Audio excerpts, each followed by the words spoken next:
श्री शिवाय नमस्तोभ्यम दोस्तों। आप सभी लोग जानते हैं कि साल में 2 बार पुत्रदा एकादशी आती है, जिसमें से पहली पुत्रदा एकादशी दोस्तों 5 अगस्त 2025 मंगलवार के दिन है। दोस्तों, इस बार जो पुत्रदा एकादशी है ये बहुत ही खास है, क्योंकि ये जो पुत्रदा एकादशी है ये सावन के आखिरी मंगला गौरी व्रत के दिन यहाँ पर पड़ रही है। इसलिए इस बार की पुत्रदा एकादशी का विशेष महत्व यहाँ पर हो जाता है। तो दोस्तों, सावन के महीने में पड़ने वाली इस पुत्रदा एकादशी व्रत का आप लोगों को पारण कब करना है, और भी कुछ ऐसी विशेष बातें हैं जो कि इस पुत्रदा एकादशी से जुड़ी हुई हैं, जो इस वीडियो में हम आप लोगों को यहाँ पर बताने वाले हैं। देखो, इस बार जो पुत्रदा एकादशी है वो सिर्फ और सिर्फ 5 अगस्त 2025 के दिन ही है। बहुत सारे लोग समझ रहे हैं कि ये एकादशी जो है 4 अगस्त के दिन भी है और 5 अगस्त के दिन भी है, पर ऐसा नहीं है। इस बार सिर्फ और सिर्फ जो एकादशी तिथि पड़ रही है वो 5 अगस्त 2025 के दिन पड़ रही है, क्योंकि इस बार जो एकादशी तिथि प्रारंभ हो रही है वो 4 अगस्त सोमवार की सुबह 11:42 से शुरू हो रही है, और इसकी जो समाप्ति हो रही है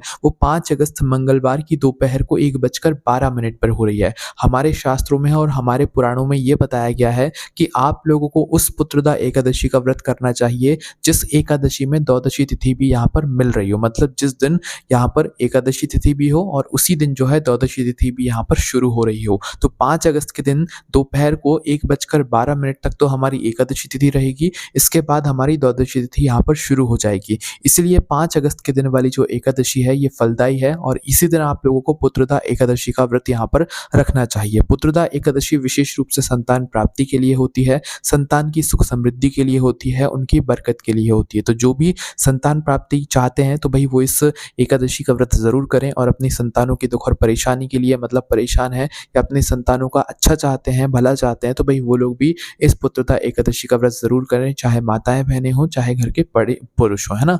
और इस पुत्रदा एकादशी का व्रत आप लोग नॉर्मल एकादशी की तरह कर सकते हो। जरूरी नहीं है कि इसमें आप लोग जल नहीं पी सकते, आप इसमें जल भी पी सकते हो, फलहार भी कर सकते हो, पर कोशिश करना एक समय ही आप लोग नमक लो, वो भी सेंधा नमक, और फल वगैरह खाकर भी आप व्रत ले कर सकते हो, दूध पानी वगैरह पीकर भी आप व्रत कर सकते हो, कोई दिक्कत परेशानी है।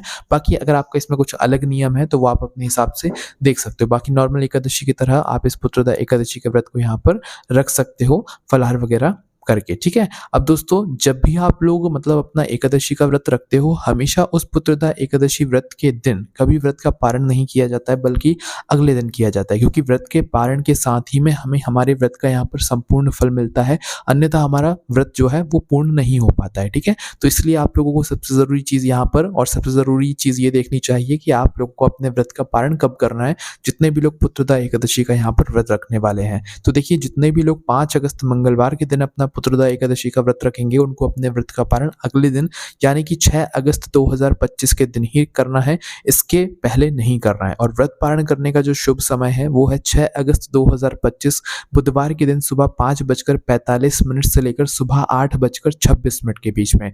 मतलब कि आपका जो सुबह का समय है, सुबह 5:45 से लेकर सुबह 8:26 के बीच का समय, यही वो शुभ समय है 6 अगस्त के दिन का, जब आप लोगों को अपने पुत्रदा एकादशी व्रत का यहाँ पर पारण करना है। इसी बीच में आपको पारण करना है, तभी आपको आपके व्रत का यहाँ पर पूर्ण फल मिलेगा। और व्रत का पारण आप लोग भगवान के किसी प्रसाद से या तो आप लोग जल पीकर अपने व्रत का पारण कर सकते हैं। अगर किसी कारणवश आप लोग अगर कि इस शुभ समय में अपने व्रत का पारण नहीं कर पाते, वैसे तो इस शुभ समय में आपको करना है, पर बहुत सारी कभी किसी के साथ मुश्किलें हो जाती हैं, तो अगर कोई इस शुभ समय में अपने व्रत का पारण ना कर पाए तो ध्यान रखना कि द्वादशी तिथि समाप्त होने से पहले पहले आप लोगों का व्रत का पारण हो जाना चाहिए। तो आप द्वादशी तिथि का समय भी जान लीजिए कब से कब तक है।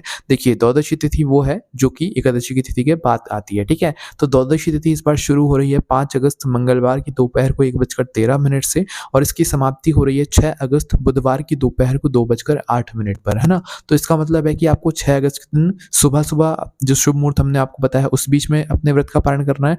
अगर किसी कारणवश उस बीच में आप लोग अपने व्रत का पारण नहीं कर पाते हैं तो फिर आप लोगों को दोपहर के 2:08 से पहले पहले कभी भी अपना पारण कर लेना है, क्योंकि फिर इस तिथि के बाद जो आप पारण करते हो उसका उतना महत्व नहीं माना जाता है, ठीक है। तो दोपहर के 2:08 से पहले पहले आप लोगों को अपना पुत्रदा एकादशी का यहाँ पर व्रत का पारण करना है, अपने व्रत को यहाँ पर खोल लेना है, ठीक है। तो इस हिसाब से देखा जाए दोस्तों, तो 5 अगस्त के दिन यहाँ पर आपकी रहेगी कौन सी एकादशी तिथि और 4 अगस्त की जो रहेगी वो दशमी तिथि रहेगी, ठीक है? और द्वादशी तिथि हमने आपको बता ही दी है, वो 6 अगस्त के दिन यहाँ पर रहने वाली है। तो इस तरीके से आप लोगों को पुत्रदा एकादशी का व्रत रखना है। पुत्रदा एकादशी का व्रत आप अपनी जिस भी मनोकामना के साथ में रख रहे हैं, वह पारण करते समय भगवान विष्णु और माता लक्ष्मी जी से ज़रूर बोलिएगा, ठीक है? क्योंकि वह आपके व्रत का एक आखिरी समय होता है जब आप भगवान से कुछ भी माँग सकते हैं।